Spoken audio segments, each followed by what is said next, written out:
میں نے رب کے قرآن میں بڑا ڈھونڈا, محمد رسول اللہ صلی اللہ علیہ وسلم کے فرمان میں بڑا ڈھونڈا, اتنا ڈھونڈا کہ کہیں مل جائے اللہ کے پیغمبر نے کہا ہو, اللہ نے کہا ہو کہ اللہ سے مانگنے کے لیے فلاں کے وسیلے کی ضرورت ہے, اللہ تک پہنچنے کے لیے فلاں کی ضرورت ہے. بڑا ڈھونڈا لیکن ایسی کوئی بات نہ رب کے قرآن میں ملی نہ محمد رسول اللہ کے فرمان میں ملی.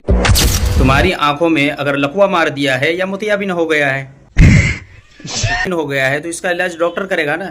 ڈاکٹر کے پاس جاؤ, اچھے سے دکھاؤ اور علاج کرو, اس کے بعد آ کر کے قرآن اور حدیث پڑھو, جب جا کر کے آپ کو مل سکتی ہے یہ سب چیزیں. باقی اگر اندھا ہو کر کے پڑھیں گے, بیماریاں لے کر کے پڑھیں گے تو نہیں پڑھ پائیں گے پھر. ٹھیک ہے کہ کسی سنی کا یہ عقیدہ تو ہے ہی نہیں کہ اللہ تک پہنچنے کے لیے کسی کا وسیلہ لگانا پڑتا ہے. ٹھیک ہے, باقی جو اللہ نے اپنے پیاروں کا وسیلہ دے کر کے یہ کہا ہے, اگر میرے پیاروں کا وسیلہ اگر میری بارگاہ میں دیا جاتا ہے تو میں ان کی دعائیں رد نہیں فرماتا ہوں, لیکن اس بات کا انکار کرنا یہ تو سراسر منافقت ہے نا.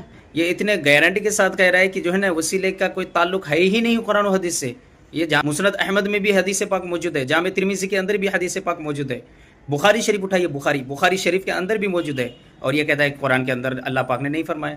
ابے جاہل, سورہ مائدہ کی آیت نمبر 35 پڑھ, وہاں رب تبارک و تعالیٰ نے کیا فرمایا, یا ایھا الذین آمنوا اتقوا اللہ وابتغوا الیہ الوسیلہ, اے ایمان والو اللہ سے ڈرو اور اللہ کی طرف وسیلہ ڈھونڈو.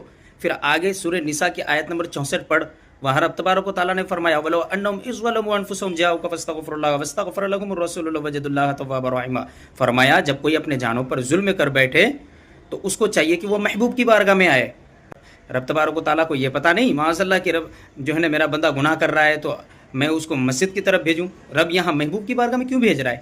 یہاں تو رب کہہ رہا ہے کہ جب کوئی اپنے جانوں پر ظلم کر بیٹھے گناہوں کے سبب, اس کو چاہیے کہ وہ محبوب کی بارگاہ میں آئے اور وہاں آ کر کے استغفار کرے. پھر آگے کیا فرمایا, آگے فرمایا کہ وَاسْتَغْفَرَ لَهُمُ الرَّسُولُ لَوَجَدُوا اللَّهَ تَوَّابًا رَحِيمًا.